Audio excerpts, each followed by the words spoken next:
غزہ جنگ 2 ہفتوں میں ختم ہونے کا امکان۔ امریکی صدر ڈونلڈ ٹرمپ اور اسرائیلی وزیر اعظم نیتن یاہو متفق ہو گئے۔ اسرائیلی اخبار نے دعویٰ کیا کہ دونوں رہنماؤں میں ٹیلی فونک رابطہ ہوا، جس میں غزہ کی جنگ کے جلد خاتمے اور ابراہم معاہدے کے توسیع پر اتفاق کیا گیا۔ معاہدے کے تحت حماس رہنماؤں کو جلا وطن کر کے 4 عرب ممالک غزہ پٹی کا انتظام سنبھالیں گے اور تمام یرغمالی افراد کو رہا کیا جائے گا۔ ان ممالک میں متحدہ عرب امارات اور مصر بھی شامل ہیں۔ ٹرمپ نے وعدہ کیا امریکہ مغربی کنارے کے کچھ حصوں پر اسرائیلی خود مختاری کو تسلیم کرے گا۔ دوسری جانب غزہ میں اسرائیلی بربریت جاری، 24 گھنٹوں میں 62 فلسطینی شہید۔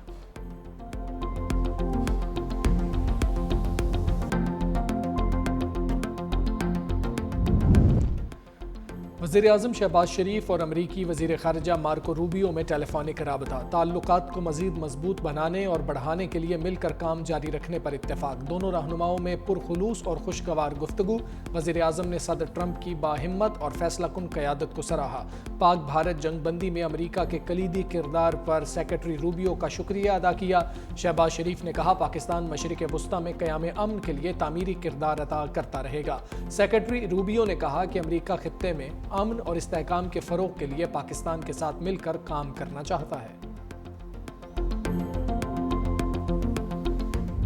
امریکہ خفت مٹانے کے لیے بڑی پریس کانفرنس کرنے پر مجبور۔ ایران کی ایٹمی صلاحیت تباہ کرنے کا دعویٰ، ایران پر انتہائی کامیاب حملے کیے، کچھ امریکی چینلز من گھڑت خبریں چلا رہے ہیں۔ CNN نے گمراہ کن تفصیلات جاری کی۔ امریکی وزیر دفاع پیٹ ہیگزت کی نیوز کانفرنس، کہا صدر ٹرمپ نے انتہائی پیچیدہ اور مشکل آپریشن مکمل کرایا۔ IAEA نے تصدیق کی ایران کی جوہری تنصیبات کو نقصان پہنچا۔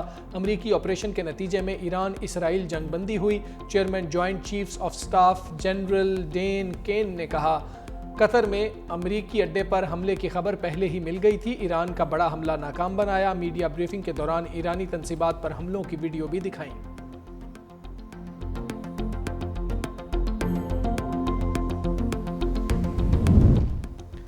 ڈونلڈ ٹرمپ امریکی میڈیا کے پیچھے پڑ گئے، کہا صحافت کے نام پر گمراہ کن پروپیگنڈا ناقابل قبول ہے۔ CNN، نیو یارک ٹائمز کے جعلی خبریں دینے والے رپورٹرز کو برطرف کیا جانا چاہیے۔ ٹروتھ سوشل پر پیغام میں کہا برے اداروں والے یہ برے لوگ ہیں، یہ رپورٹر بدنیت اور خطرناک عزائم رکھنے والے افراد ہیں۔ عوام میں اشتعال اور غلط فہمیاں پھیلانے کی کوشش کی جا رہی ہے۔ کہا ایرانی جوہری تنصیب سے کچھ بھی منتقل نہیں کیا گیا، جوہری تنصیب سے کچھ باہر نکالنا بہت وقت طلب، خطرناک اور مشکل ہوتا ہے۔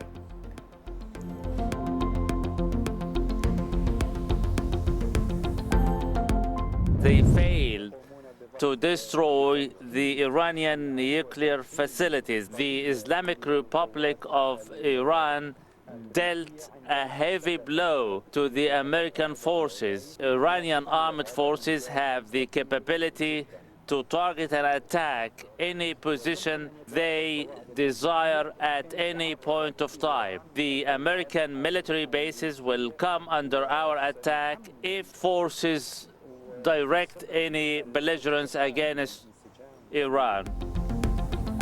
ایرانی حملوں سے صہیونی ریاست پاش پاش ہو گئی۔ امریکہ کو جنگ سے کوئی کامیابی حاصل نہیں ہوئی۔ ایران نے امریکہ کے منہ پر زوردار تمانچہ رسید کیا۔ ایرانی سپریم لیڈر آیت اللہ خامنائی کی اسرائیل کے خلاف فتح پر ایرانی قوم کو مبارکباد، کہا ایران نے اسرائیل کے تمام دعوے کچل کر رکھ دیے۔ امریکہ اس جنگ میں اس لیے داخل ہوا کہ اسے لگا کہ اگر وہ ایسا نہ کرتا تو اسرائیل مکمل تباہ ہو جاتا۔ ایرانی شورا کونسل میں IAEA سے تعاون معطل کرنے کا بل منظور۔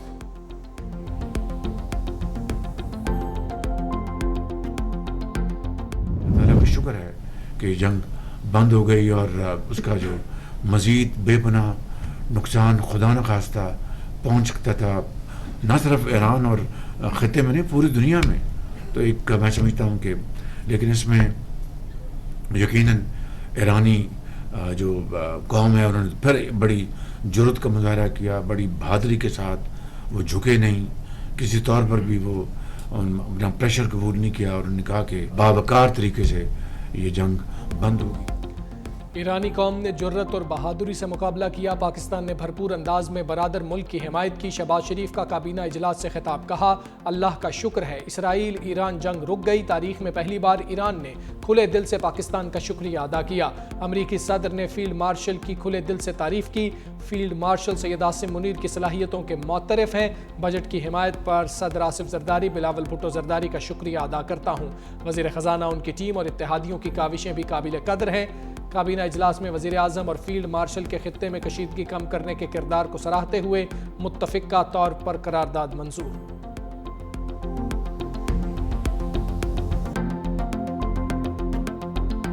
سفارتی محاذ پر بھارت کو ایک اور شکست، پہلگام واقعہ پاکستان سے جوڑنے کی کوشش ناکام، مطالبے کے باوجود شنگھائی تعاون تنظیم کے ارکان کا پہلگام واقعہ اعلامیے میں شامل کرنے سے انکار۔ بھارتی وفود کی تمام تر کوششوں کے باوجود رکن ممالک نے اعلامیہ تبدیل کرنے سے انکار کر دیا۔ بلوچستان میں بدامنی پھیلانے کی بھارتی سازشوں کا ذکر اعلامیے میں موجود ہونے پر بھارتی وزیر دفاع راجناتھ سنگھ تلملا اٹھے، ہٹ دھرمی کا مظاہرہ کرتے ہوئے اعلامیے پر دستخط سے انکار کر دیا۔ اجلاس میں چین، روس، Pakistan, Uzbekistan, Tajikistan, Kazakhstan, Kyrgyzstan اور دیگر ممالک کے وزرائے دفاع شریک ہوئے۔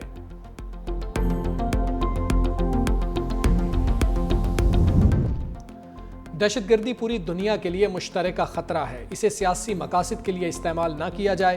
وزیر دفاع کی اسرائیل کے ایران پر غیر قانونی اور بلا اشتعال حملوں کی شدید مذمت۔ وزیر دفاع خواجہ آصف کی شنگھائی تعاون تنظیم کے وزرائے دفاع اجلاس میں شرکت۔ تاجکستان، ایران، قازقستان اور چین کے وزرائے دفاع سے بھی دو طرفہ ملاقاتیں، کہا غزہ میں انسانی بحران اور اسرائیلی بربریت پر بھی گہری تشویش کا اظہار۔ وزیر دفاع کا فلسطینیوں پر حملے بند کرنے اور فوری مستقل جنگ بندی پر زور۔ وزیر دفاع خواجہ آصف نے کہا بین الاقوامی برادری اسرائیل پر جنگ بندی کے لیے زور ڈالے۔ وزیر دفاع کی چینی ہم منصب سے ملاقات، اہم امور پر تبادلہ خیال۔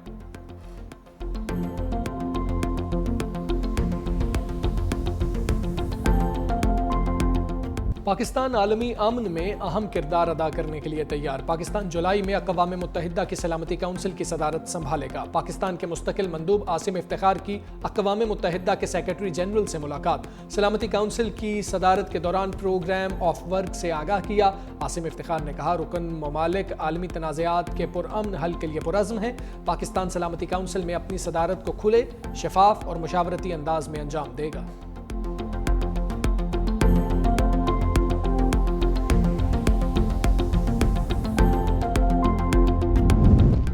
آئندہ مالی سال کا بجٹ منظور، قومی اسمبلی نے وفاقی بجٹ کی شکوار منظوری دے دی۔ فائنانس بل میں 106 ادارے انکم ٹیکس سے مستثنی قرار۔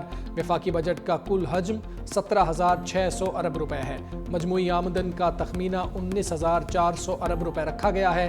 کاربن لیوی عائد کرنے کی ترمیم منظور، اپوزیشن کی تمام ترامیم مسترد۔ کسٹمز ایکٹ میں 14 ترامیم بھی کثرت رائے سے منظور۔ کسٹمز ایکٹ میں ترمیم پر اپوزیشن نے ووٹنگ چیلنج کی۔ گنتی پر حکومتی بینچز کی تعداد 201 اور اپوزیشن ارکان کی تعداد 57 نکلی۔ سیلز ٹیکس فراڈ میں ملوث افراد کی گرفتاری سے متعلق سخت ترامیم بھی منظور۔ سیلز ٹیکس فراڈ 5 کروڑ یا اس سے زائد ہوا تو گرفتاری ہوگی۔ ٹیکس کی رقم میں فورجری اور گڑبڑ کرنے پر گرفتاری ہوگی۔ مال کی سپلائی کیے بغیر ٹیکس انوائس جاری کرنے پر ٹیکس فراڈ کے تحت گرفتاری کی جائے گی۔ ٹیکس انوائس میں فراڈ کو بھی سیلز ٹیکس فراڈ تصور کیا جائے گا۔ اراکین پارلیمنٹ کی تنخواہوں اور مراعات ایکٹ سے متعلق ترمیم بھی ایوان میں پیش کی گئی۔ وزیر اعظم شہباز شریف کی بھی قومی اسمبلی اجلاس میں شرکت۔ وزیر اعظم کا بلاول بھٹو، بیرسٹر گوہر اور اسد کیسر سے مصافحہ۔ قومی اسمبلی کا اجلاس آج پھر ہوگا۔ اس حکومت نے ہمارے بات مانے ہیں۔ Pakistan Peoples Party wholeheartedly اس بجٹ کو سپورٹ کرے۔ حکومت وقت نے یہ فیصلہ کیا کہ بے نظیر انکم سپورٹ پروگرام 20% اضافہ کر رہے ہیں۔ پاکستان پیپلز پارٹی کے احتجاج کے بعد حکومت نے ہمارا یہ مطالبہ مانا ہے اور سولر ٹیکس میں 50% کمی لے کر آئے ہیں، تو obviously ہم سپورٹ کریں گے اس میجر کو۔ پیپلز پارٹی کی وفاقی بجٹ کی حمایت، حکومت نے ہماری تجاویز مان لی اس لیے ہم نے بجٹ کو سپورٹ کیا۔ بلاول بھٹو کا قومی اسمبلی اجلاس سے خطاب، کہا بے نظیر انکم سپورٹ پروگرام میں 20% اضافہ کیا گیا ہے۔ پاکستان پیپلز پارٹی نے صرف مخالفت برائے مخالفت کی سیاست نہیں کی، وزیر اعظم کے شکر گزار ہیں، انہوں نے ہماری تجاویز مانی۔ پیپلز پارٹی کے احتجاج کے بعد سولر ٹیکس پر کمی کی گئی۔